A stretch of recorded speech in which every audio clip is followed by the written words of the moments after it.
Hello class. Today we will be comparing Slaughterhouse 5 and Fractured Fairy Tales, produced by Collin Grove, featuring Jack Reyes. Our thesis statement. So, in the book, Slaughterhouse 5, Kurt Vonnegut uses many satirical and comedic references throughout the story, comparably with the satirical cartoons Fractured Fairy Tales.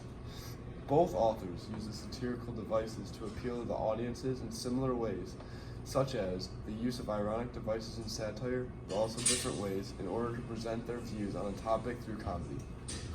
Now, the similarities that these both portray are ironic devices and satire, and then the differences are the undertone or message of it and the realism throughout each of the literary devices. Mm-hmm. So, first similarity we have are ironic devices. So, first in Slaughterhouse 5, both Slaughterhouse 5 and Fractured Fairy Tales frequently use these ironic devices throughout each piece, including verbal irony, situational irony, and dramatic irony. Those are like weekly vocab right there. Yep. And they use it to compare and contrast certain objects and situations with comedy to make them appeal to their audience. So, the way Slaughterhouse 5 does these, so for example, one example of verbal irony in Slaughterhouse 5 is the phrase silent film of a barbershop quartet, which is an oxymoron, vocab word, which is ironic with the contrasting phrases silent and barbershop quartet, as a barbershop quartet is typically loud. And then the other type of irony is situational irony, which in Slaughterhouse 5 is present on page 100 in chapter 4, when it states, on the 8th day, the 40-year-old hobo said to Billy, "This ain't bad, I can be comfortable anywhere."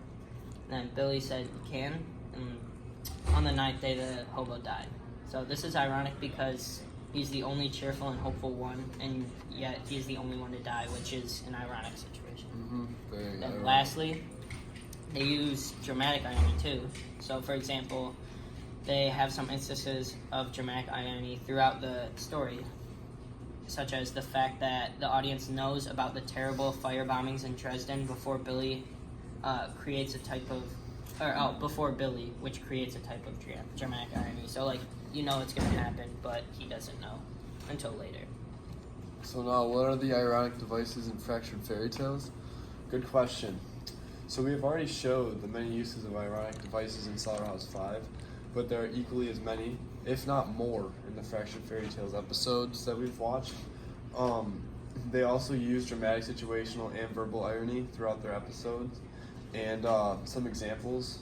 So verbal irony, specifically in the episode Snow White, the main dwarf that is running their scam says to the evil queen, "Come on now, would I kill a queen?"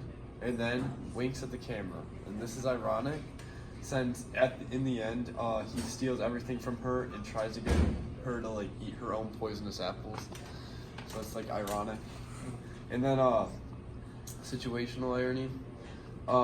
In the episode Cinderella, the prince, who is usually wealthy, ends up being broke and in debt, which is more ironic, as it is the opposite of what the prince should be in Cinderella. And then dramatic irony, also portrayed in Fractured Fairy Tales, is in the episode Sleeping Beauty, where there is dramatic irony as the audience knows that Sleeping Beauty will eventually wake up and the prince does not, which creates irony and tension throughout. Mm-hmm. So our second similarity was satire. So Slaughterhouse 5 includes tremendous amounts of satire throughout the entire story. Kurt Vonnegut makes fun of many societal situations, adding to the comedic element of the book. As a reader, I believe that Vonnegut purposely added comedic elements to make the story more interesting and engaging to the audience. So a great example of satire in Slaughterhouse 5 is with Billy Pilgrim's death, as he survives the bombing of Dresden as well as a plane crash, only to be killed senselessly by Lazaro, which pokes fun at Billy's crazy life, and yet Vonnegut has him die in an almost meaningless way, which is pretty satirical. Yeah. And satire, also found in Fractured Fairy Tales, hence the name satirical cartoons. The Slaughterhouse 5 uses satire frequently throughout the book.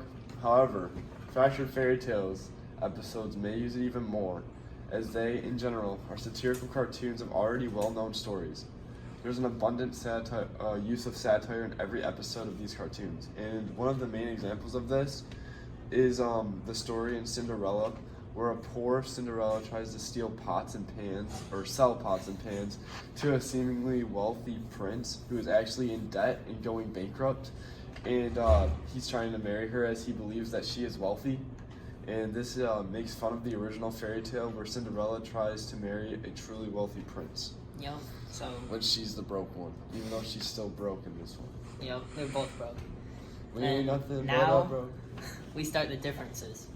So the first key difference is the undertone or message in the two. So in Slaughterhouse 5, both of them utilize satire and comedy in their story to not only grab and gain the attention of the readers or audience, but to also convey their beliefs or messages that are like hidden underneath the comedy. So this is where the two start to differ, as they convey different messages or undertones in them. So Slaughterhouse 5 uses comedy to convey Vonnegut's beliefs and ideas on dark and deep topics such as war, death, or time. An extraordinary example of this is Vonnegut's irony used to describe the death of the poor old hobo. So Vonnegut uses comedy to make the serious and crucial issues in his book laughable, which is very different and appealing to most audience and readers. So the use of irony and comedy to turn a serious event, such as a poor, cheerful homeless man dying, into a laughable joke, allows readers to possibly not always feel dreadful throughout the whole book. Yeah, so now in Fractured Fairy Tales, you may be asking the same question. I mean, how is it different? The undertone of message, how is it different? So, the Fractured Fairy Tales uses the satire and comedy in a very different manner than Vonnegut does.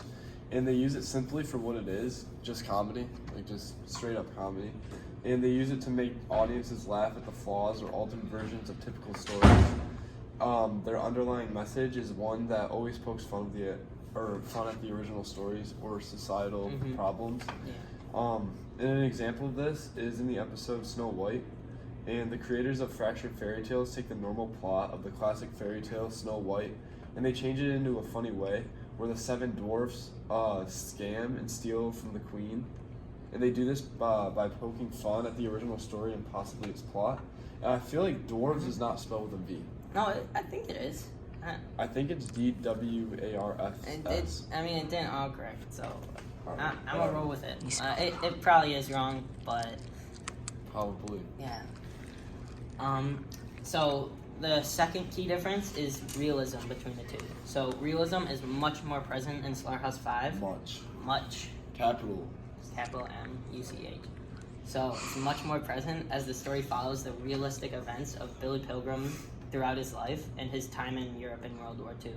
So even though there are some instances that are a bit unrealistic, such as being trapped in a zoo enclosure on Tralfamadore and being kidnapped by aliens, like that's definitely not realistic, but most of the book describes his life and its events in a very realistic way.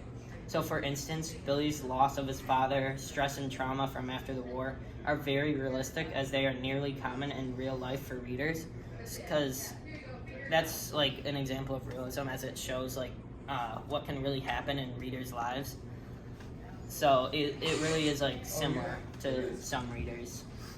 And then unlike Fractured Fairy Tales. So. Yeah, unlike Fractured Fairy Tales, the realism used in Fractured Fairy Tales is a lot less present than in Slaughterhouse 5. However, although Slaughterhouse 5 includes aliens and time travel, there's still an element of realism present, especially when it flashes back to the bombing of Dresden. In Fractured Fairy Tales, however, there's little to no realism present at all in the cartoons, because as stated in the title, they are fairy tales and aren't meant to be realistic. In particular, in the episode Leaping Beauty, not sleeping, but leaping, that's funny, the character Leaping Beauty steps on the witch's toe, and the witch puts a curse on her, which causes her to be boring and annoying, which is very unrealistic and could never happen in real life. There ain't no witches. Yeah, no. There's no witches. No. That's unrealistic. Yeah, and just because stepping on a toe, like, I'm not gonna... They're fairy tales. They're not supposed to be real. Yeah. So, in review, both of these seemingly different pieces both use comedy and satire in very similar ways.